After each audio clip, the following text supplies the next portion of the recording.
So I have to introduce, and I'm really honored to. We have an angel who I learned is really one of the serious collectors of mysteries, first editions. He is a successful businessman. He started Supercuts. He's very active. He and his wife are both so active in the Palm Springs Art Museum. He met our speaker at the airport. He has been with him for 2 days. He took him to Desert European Motors. He got him in the Rolls-Royce Wraith, which I understand you may have bought. And so please, will you give a warm welcome to one of the great citizens of our community, Gary Grace.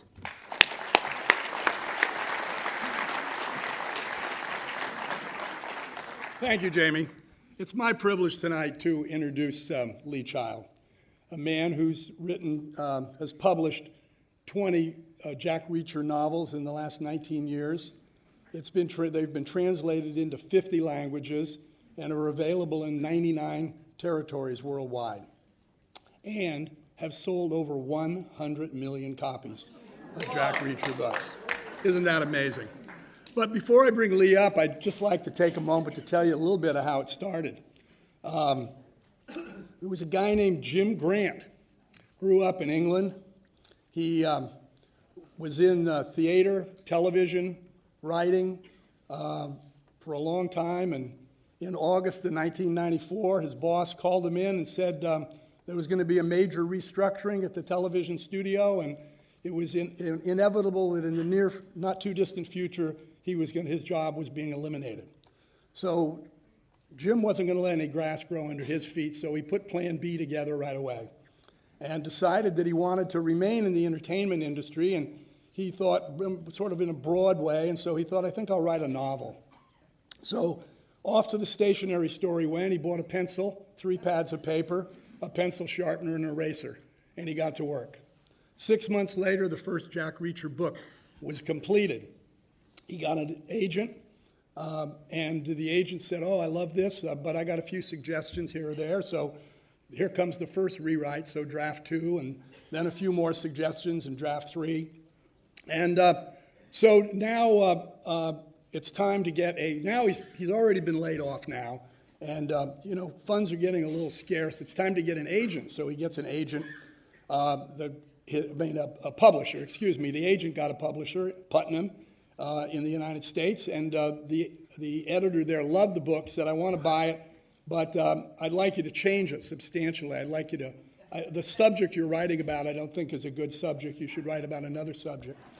So we're into another rewrite, but this one went pretty quickly, and by December of 1995, he has his book is complete. The editor buys it and gives him a 2-book contract, and it's a good thing, Lee says, because he was 7 weeks from going broke. He had enough money for 1 more mortgage payment, but not for 2. And so he gets an advance on the books, but now it's not going to come out for 15 months. So what is there to do in the meantime? Well, he'll write another book. So one of the first things he does, he goes out on a research trip. And so as a result of this research trip, he decided that he doesn't like research trips. As a matter of fact, that's the only one he's ever done in writing a book. And he doesn't start with a plan or an outline. He just starts with 2 or 3 broad ideas of what he'd like to see covered in the book. So I could go on and on with stories, but I know you didn't come here to listen to me. So without further ado, I'd like to introduce to you Mr. Lee Child.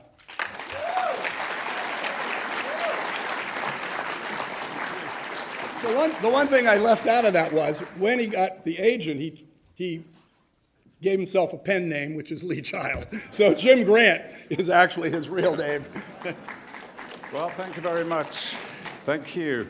That's something we always say, thank you very much, when you come on stage after a round of applause, but I really, really totally mean it. Thank you very much for this invitation to be here.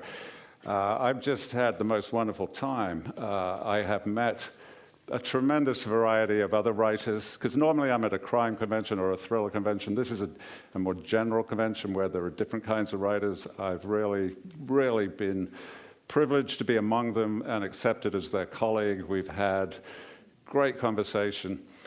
I have really enjoyed meeting all of you. What a tremendous pleasure it has been to talk and get to know you. I've done events on 4 continents of the world inexplicably, nobody has invited me to Antarctica yet, but I've been everywhere else, and I do not agree with what Jamie said about this being the best writers' festival in America. In my experience, it's the best in the world.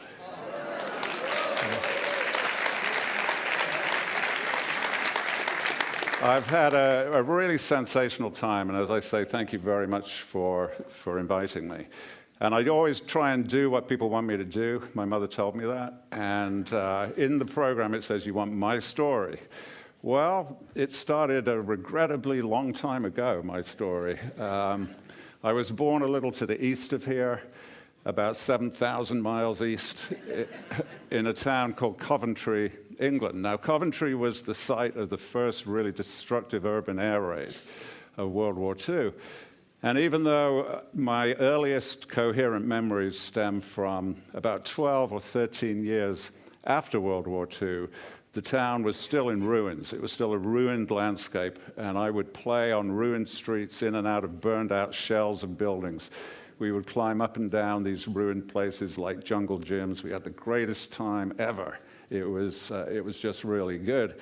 I had an elder brother who, his name is Richard, who is a very smart guy. He is now a nuclear scientist, but he was a very skinny, scrawny kid. He had what you would now call, I guess, an eating disorder. He hated to eat. He still hates to eat. If I said to one of you, let's go to dinner, you might well say no, but you would probably regard it as a pleasant suggestion.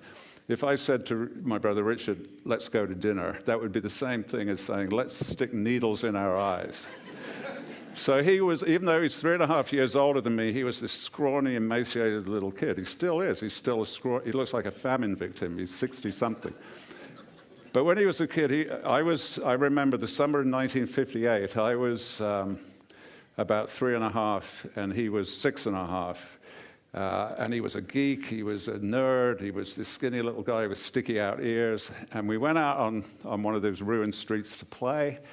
And really it was on that street that Jack Reacher was born, because he had a tricycle. My parents had bought him a tricycle, probably third hand from some kind of flea market. And he was riding his tricycle down the street, and I was following along behind on foot. And around the corner came this other kid, this other 6.5-year-old called Nicky, who did not have an eating disorder. He was like a normal-sized 6.5-year-old. And he was the neighborhood tough. And Richard was riding his tricycle. Nicky came around the corner and shoved Richard off the tricycle and took possession of this tricycle. And Richard said, Nicky, give that back to me or I'll smash you. And I stood back and thought, great, I'm going to see a fight. So I stood there and watched them shape up to each other, and then Richard turned around and walked back to say something to me, and I thought, what's he going to say? Is he going to say, tell Mom I died a hero? But no, he leaned in close and said, go smash Nicky.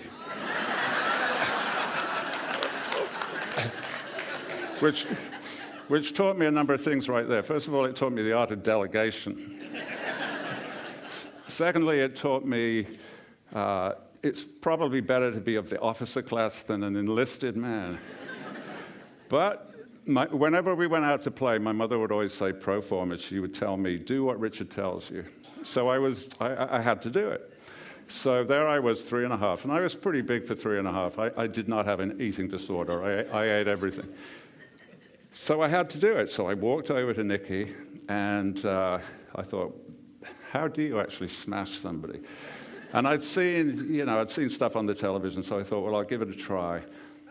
But I was pretty nervous, and I guess, a little wobbly in the leg, and the sidewalk was all still smashed up from the wartime bombing. And to be absolutely, totally frank, I tripped. I kind of tripped, and my momentum smashed Nicky. I totally laid the guy out. And Richard got his tricycle back, and I was aware my hand was hurting, and I looked down and I cut my hand, and I had two little white things stuck in it, which I suddenly realized were Nicky's teeth. Which I always point this out just in case somewhere in the world Nicky is in the audience with his lawyer. They were his baby teeth, obviously, so there was no major damage done. But I kind of liked it. I thought that is pretty cool. And of course, having done that once, then you get a reputation. You're some kind of dangerous psychopath. And so I learned how to fight a little better and also traded on that reputation as being a dangerous psychopath and really, really started enjoying it. Then we moved to another nearby city, the city of Birmingham, England. I moved there when I was 4. And Birmingham is effectively the same city as Detroit. Same industry, same type of demographic, same. It was pretty prosperous. People were working. It was fine, except, it's not a glamorous city, not a very good-looking city. And I enrolled in school. And I know that here you have elementary school and then maybe middle school and junior high and all that kind of stuff. We only had 2 schools. Your education was split into 2 phases. Primary came first and then secondary came second. So I went to Cherry Orchard Primary School, which sounds awfully nice, Cherry Orchard, but God knows what they were talking about. There may have been Cherry Orchard there some hundreds of years before, but there was nothing there now except, I suppose now what you would call it is a Superfund site. In one corner of the yard, this black oily pollution was bubbling up. There was a nearby river that it was compulsory that if you fell in the river or came in any kind of contact with the water, you immediately had to go to the hospital for a stomach pump. So it was that kind of a place. But I liked it mostly because already by that point I was falling in love with entertainment. It was a very basic school. We learned nothing except the 3 R's, reading, writing, and arithmetic. But what you would call the principal and what we called the headmistress was this battle axe of a lady called Maisie Lister, who was a strict disciplinarian. She wanted us to learn what we needed to learn. But she absolutely loved American musical theater. So twice a year, once at Christmas and once in the summer, she would organize a show, which was basically all her favorite show tunes strung together with an entirely meaningless plot. And I went, the first one of these shows I saw, I went as an audience member, and I just totally fell in love with the whole concept. Because these bright, beaming children up on the stage, these bright, beaming parents just loving the whole thing, that was the transaction that I wanted to spend the rest of my life doing. I wanted to be in that situation. So immediately for the next show, I rushed to try out for it. And I ran into that thing, that thing where there's something you can't do, but you don't know it yet. I went up to the teacher and said, I want to be in this show. And they gave me a lyric sheet and said, sing this song. And so I started singing it. And as I was singing it, I was thinking to myself, why are these people going pale? But by the end of the song, it was clear to me I could not sing. So occasionally I was kind of third spear carrier from the right.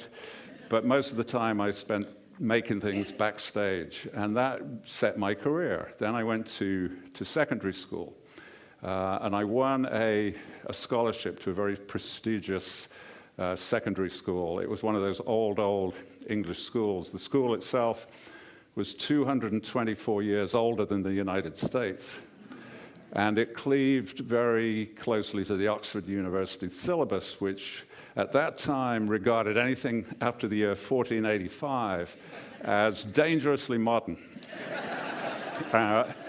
In fact, more or less, there was no history after 1485. That was more or less journalism. So we learned all the traditional stuff. I can read ancient Greek, I can read Latin, all that kind of stuff. That's what I did. And at the same time, working in the theater. They had a theater group, and I loved it to the detriment of my schoolwork, really. And then, years go by, and you've got to go to college. And I thought, all right, what should I do? And I kind of ignored it. The way that you get to college in England is at that time anyway, you did these things called A levels, which are examinations, advanced levels. And by this time, it was already 1973, I think. Yeah, 1973. So I took those exams, but of course, for me, the age of Aquarius had dawned in a big way. So I did the exams, and then I went on a trip with a friend of mine called Mick Cleary, and we went to Europe, and I remember being in Corsica. I remember being in Switzerland. I've got no idea how we got between the two. I remember being on a train at one point going somewhere and sleeping in the corridor, and it was just a long bacchanal that lasted practically all summer long. And then I got back home pretty late in September, and amongst the mail that had arrived for me was the results of these A-levels. And they were actually not too bad. I mean, by no means was I an A student, but they were not terrible. It would get me into university. So I rushed. I thought, oh, okay, I better get this sorted out because university was about to start.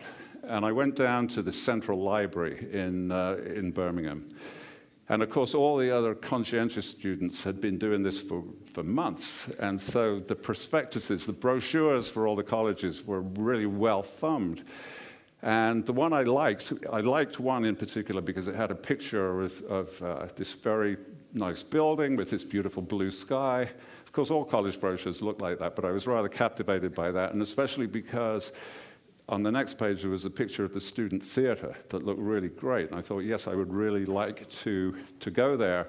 The only problem was it was so well thumbed that the cover had fallen off the brochure, and I didn't know which college it was.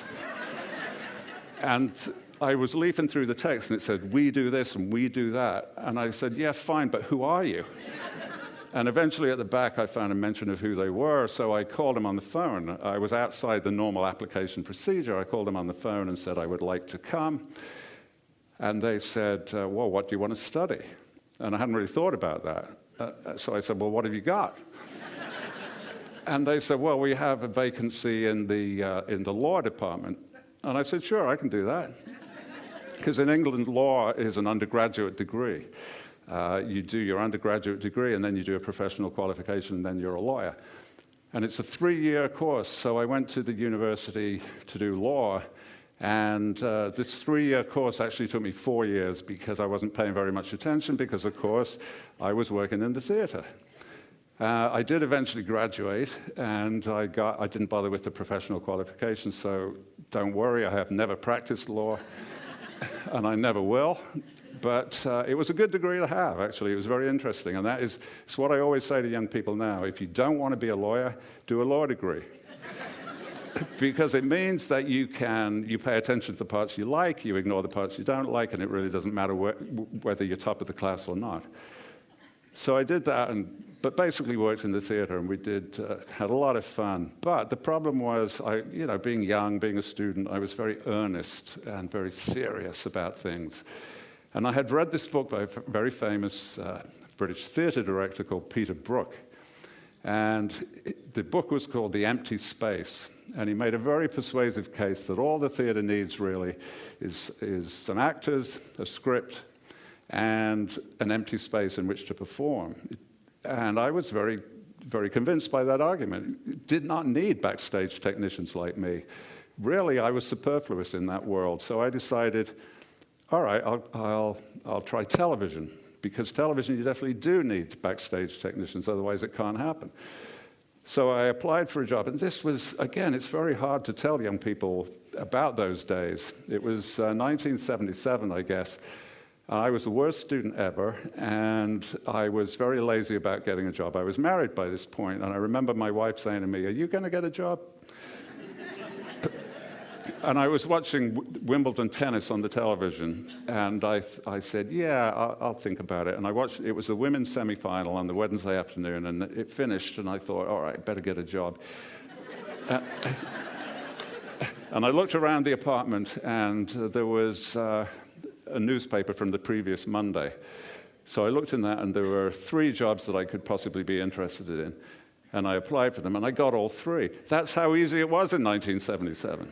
It was really, really simple. And so I had to choose between these 3 jobs, and I chose the one it was at a company called Granada Television in Manchester, England. So I went there, and it was just a terrific place. I remember I was being trained. It was a little awkward personnel-wise because I was being trained by the woman I was going to replace. Back then, many British jobs had a compulsory retirement age, and that particular job, you had to retire when you were 60. You couldn't stay on even if you wanted to. And so this woman was coming up to 60. She was training me. I was 22, very nearly 23, and so it was a little awkward, but she was a nice woman, and she had been there so long, she knew everybody. I started on a Monday, and on the Thursday, she said to me, come, we're going to have lunch with some actors who were in the building doing a show. So we went and we had lunch with 4 actors: Laurence Olivier, Alec Guinness, Ralph Richardson, and John Gielgud. That was my introduction to that company. And it just got better from that point on. We made some fantastic shows. We made Jewel in the Crown, Brideshead Revisited, Prime Suspect, Cracker. It was just the greatest job ever.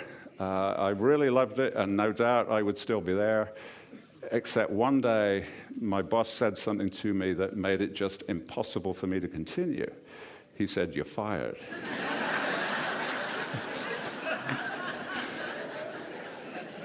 Which is what Gary was referring to, not due to any felony or misdemeanor on my part at all. It was just the usual thing. It was the 90s. I was 39 years old by that point. I was an expensive veteran. I had benefits, a pension, excellent salary, all that kind of thing. So I was out at that point. Now, obviously, being British, age 39. My first instinct was, well, can I retire?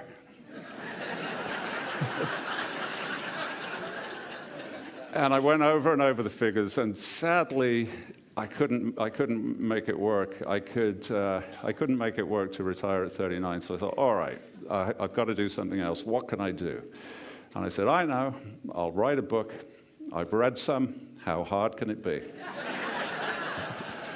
But seriously, when I say I'd read some, actually I had read thousands, tens of thousands of books, because that's all we had. Going right back to the beginning, that's all we had. Back then, television was black and white. There were 2 channels, and they were off the air for most of the day. So obviously, no computers, no video games, stuff like that. There was nothing else to do other than read. And everybody read. Even the kids that couldn't really read tried. They had what now is called graphic novels. They were very happy with those. Everybody tried. It was at the primary school. It was like I said, a tough area, pretty gruesome. I went to school every single day with a knife in one pocket and a book in the other pocket. That's what people did. And so I had read thousands and thousands of books, including one book that really changed my life ultimately. And this came from the Elmwood Public Library, which is why I love libraries so much. My life was essentially created by libraries. It really was. But it was nothing like the Rancho Mirage library, believe me. The Elmwood Public Library was on a bomb site behind a ruined church, and it was what in England we called a Nissen hut, what you would call a Quonset hut, left over from the military. It was just this little hut full of books, full of about probably 300 books, of which the children's section had about maybe 50. And one of the books they had was clearly part of a series, but it was like a remnant. It was the only one of the series in the library. The series was called My Home Inn. And one imagines that it was, my home in France, my home in wherever, but the only one that my library had was My Home in America. And I got this book out when I was probably 4 or 5. And it was a cardboard book with 12 pages. And it was a picture of what they thought, obviously, were typical representative American homes.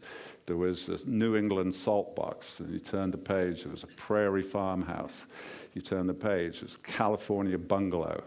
Turn the page, and the only picture drawn from the inside looking out was of this little apple-cheeked boy sitting on a low window ledge looking out over Manhattan at night.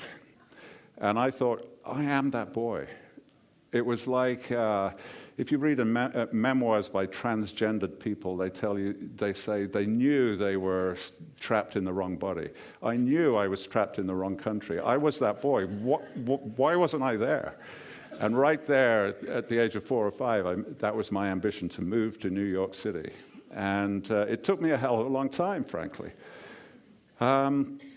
So where were we? Yeah, so I was going to write a book. And so I did, like Gary said. I went out and bought paper and pencil. I couldn't afford a computer, didn't have one. This was 1994 when I started. And very few people had computers. I certainly didn't.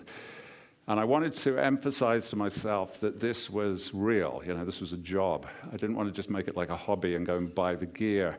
I wanted to earn the gear. So I wrote the first book in pencil. And I didn't buy the computer till that book had sold. So I wrote the book, and happily it sold. And then I bought the computer, wrote the second book, and off we went. And in the meantime, I had, like I said, in college, I had met this American girl in college who was studying overseas. She was from New York, and she was absolutely stunning. I mean, she was a total babe. And, I mean, absolute knockout, I cannot tell you. And I, like I said, it was 1973, and you know what it was like back then. I thought she was just wonderful. I thought, this is going to be a great couple of weeks. And just last August, those couple of weeks turned into 40 years. So...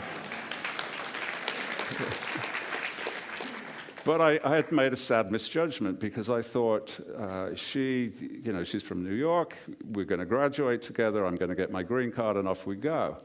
But I'd missed an obvious clue. She was studying in England. Now, why was that? Because she was a rabid Anglophile. And she would not leave. She totally would not leave. And then we had a kid, and the kid was in school, and we had jobs and all that. We couldn't get away. So it was a question of... How was I going to get everybody over to the States? And of course, losing my job actually turned out to be a good thing, because I lost my job. Being a writer becomes, you're independent as to where you live. You don't have to live near anywhere.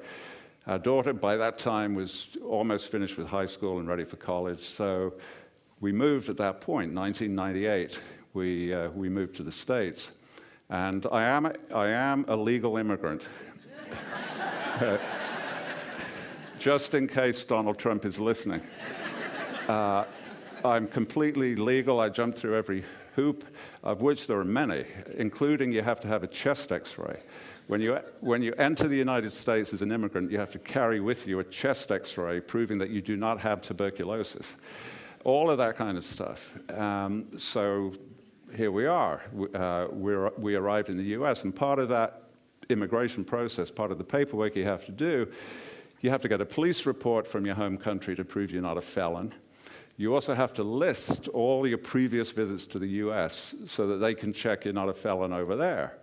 And so I had to go back through all my old passports, and in that, from my first visit in 1974 till the emigration in 1998, I had made 100 visits, which is kind of why I felt able to, or somewhat slightly entitled to write about America, because I'd seen a lot of it. Visiting my wife's relatives, we'd go here and there. We'd spend an awful lot of time in the country. And so that's why I felt able to write about America, that I felt I'd seen enough of it and seen a lot of it anyway. And of course, I rather self-defensively adjusted Reach's story so that he was a military brat, and therefore he hadn't been in America much either. So if I made a mistake, it was plausible that he would be making the mistake. That was a purely defensive move. And then it was just a question of writing another book and another one and another one, waiting for something to happen. And it happened very slowly. And this is what people forget about publishing, is that it happens slowly. People look at me and they think, oh yeah, bestseller, always been a fixture. Well, it's not like that at all. It was like being published by the Witness Protection Program for a very long time.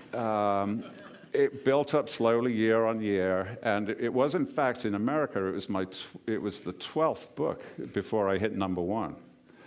And so it was a long slog, but then it did, and it just kept on getting exponentially better and better until here we are now, which is, I got to tell you, very, very gratifying.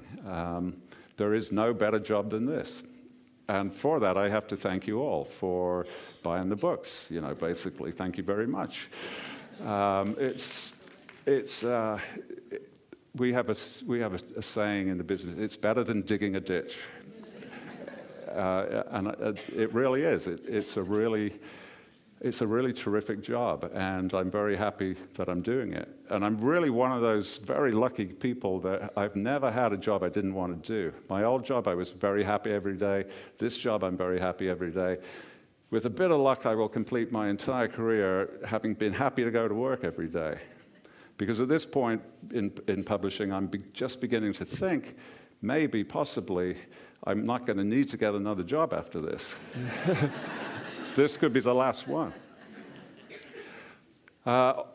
Also, what happens, when I come to a thing like this, it's as a #1 bestseller, we get treated exceptionally well. I mean, the people here have been so nice and so charming. The library staff have been fantastic. The festival volunteers have been fantastic. I have been looked after to the point where I feel completely sort of helpless. And I am completely helpless because of being looked after like that. It's exactly like getting GPS in your car. I used to be able to find my way anywhere. I could go anywhere and find my way. And then I got a car with GPS, which I ignored completely because it was kind of a newfangled thing. And then my next car also had GPS, and I tried it out.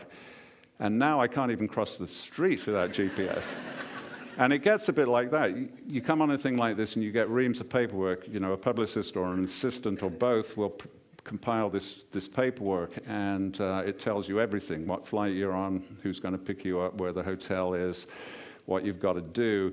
And they always give you a little description of the event. And this particular one said, leave some time for Q&A. So that's what I'm going to do now. I'm going to leave some time for Q&A. So if anybody has a question, stick up your hand, shout it out, and I will repeat the question and then answer it. This guy. Okay. I've read every book. Jack's a personal friend of mine. And I always think if I'm going to have trouble, I look around, there's Jack, I don't have a problem. However, Hollywood is a different kind of place. And please explain to me. They must have tied you down when they let Tom Cruise play Jack. Yeah. Well, I just want a slight bet with myself here that the first question would be about Tom Cruise. And the question was, how come Tom Cruise is playing Jack Reacher? Because those of you who have very kindly read the books know that Jack Reacher is 6'5", probably 250 pounds. The kind of guy, ugly as well, the kind of guy that if he were to walk in now, we would all go a little bit quiet because we're all a little bit worried about seeing such a person. So how does Tom Cruise play that person? Well, it's a very good question. And there's a bunch of answers to that. One is that I'm tempted to say it's not my decision, because what happens is you sell stuff, and this deal was done in 2005, which is now 11 years ago. And so you need money, you want to do the deal, and so you do the deal, and once you've sold something to Hollywood, it's completely outside of your control. Now that is kind of the answer I would like to give, but it's not entirely true, because it was true in 2005, but it was 6 years after that, 2011, that they actually started to think about making the movie. It went into what they call development, which means that it spends a long time with nothing happening. And during those 6 years, as I said, the book series built up and up and up until it was, in 2011, the book series was significantly bigger than it had been in 2005. And so it was important to them that I was on board with the idea of Cruise. And so I got this call, I remember it well, March of 2011. I got this call from the producer that they were going to fly to New York and wanted to take me to dinner. And they mentioned which restaurant, which was a very expensive restaurant. And so immediately, just by the restaurant alone, I knew they were going to tell me it was Cruise.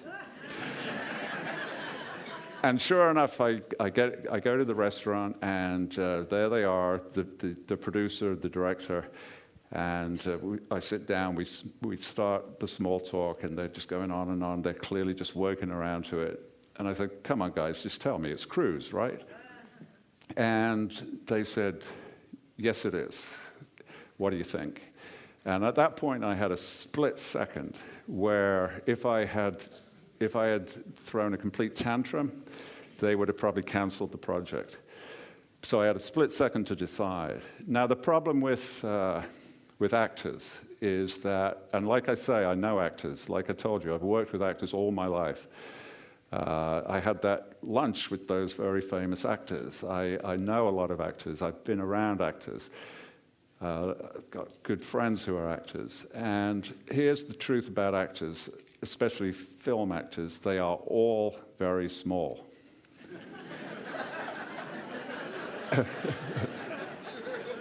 There are no large actors in the world.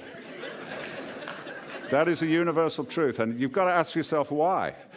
You know, cinema is more than 100 years old. If big actors somehow worked on screen, we'd have evolved a race of very big actors. We'd be all talking about how big actors are. But no, something about, I don't know what it is, the optical reality, the film plane, whatever it might be, actors tend to be small. Even the actors that you think are big are small. And it's no good telling me, oh yeah, but Liam Neeson is 6'2" or whatever. Liam Neeson is not 6'2". Wikipedia is not true. The press releases are not true. The only people in the world who know how big actors are wardrobe mistresses, because they have got to make the clothes fit. And I was talking about this to a wardrobe mistress at Warner Brothers, completely unrelated. I happened to be there talking about something else. And she said, and for instance, you know, lots of people say Clint Eastwood in his youth would have made a great Jack Reacher. And we were talking about that, and she said, wait a minute. And she went back into this big refrigerated store that they have, and she brought back the tweed jacket that Clint Eastwood wore in Dirty Harry. Do you remember that costume? He wore a tweed jacket, grey flannel pants. And she gave me this jacket, and I could not get it on. The sleeve was like there. And I met Clint Eastwood subsequently, albeit as an older man, rather small and shrunken, but you know, he's about here. All actors are small, even the ones you think are big. And so for years we'd been going through this ridiculous thing with the Reacher casting, which was, here's this guy who is 7 inches shorter than Reacher, clearly a better prospect than this other guy who's 7.5 inches shorter than Reacher. It just became a rather pointless thing. And people have said to me, what about Daniel Craig? You know, could he have played Reacher? Daniel Craig is smaller than Tom Cruise. I was on a plane with Daniel Craig by chance, heading back to London, and I had to get up to use the bathroom. I tripped over him.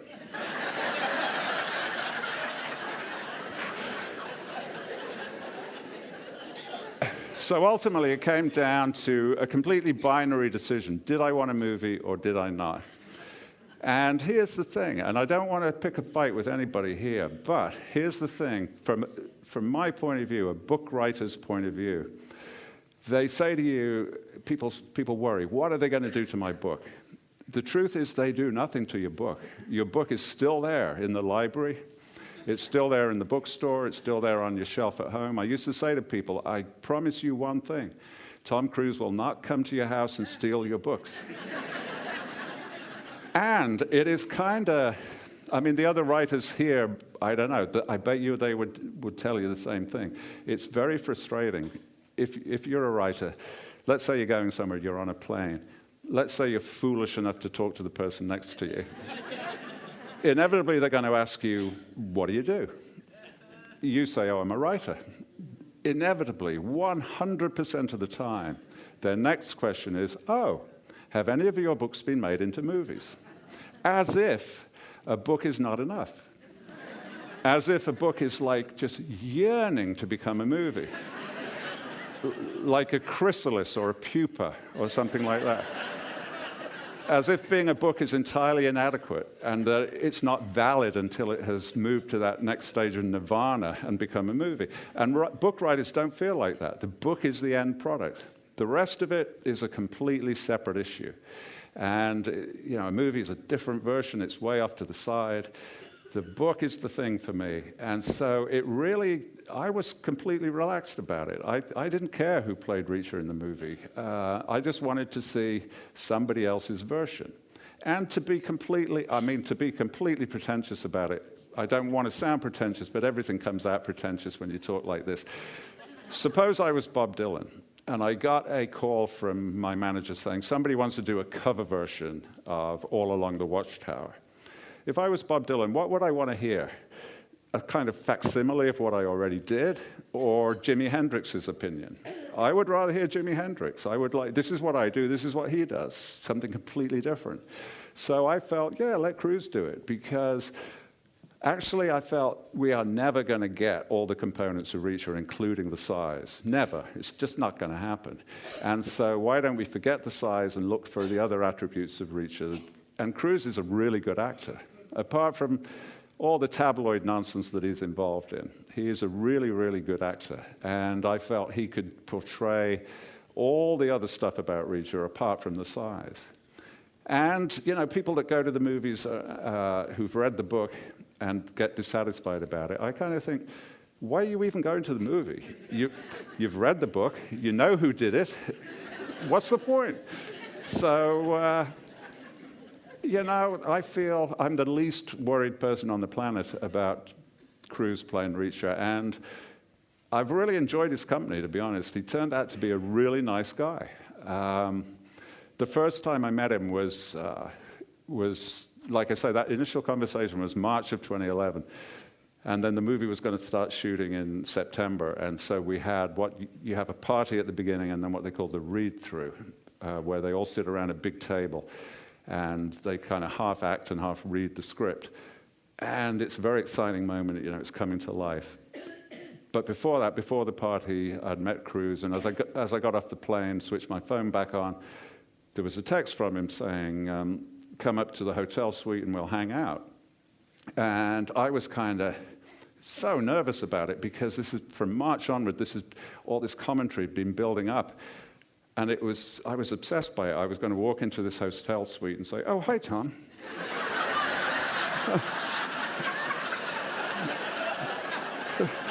It was just this monster thing in my head. But I walked in, he's a perfectly normal-sized guy.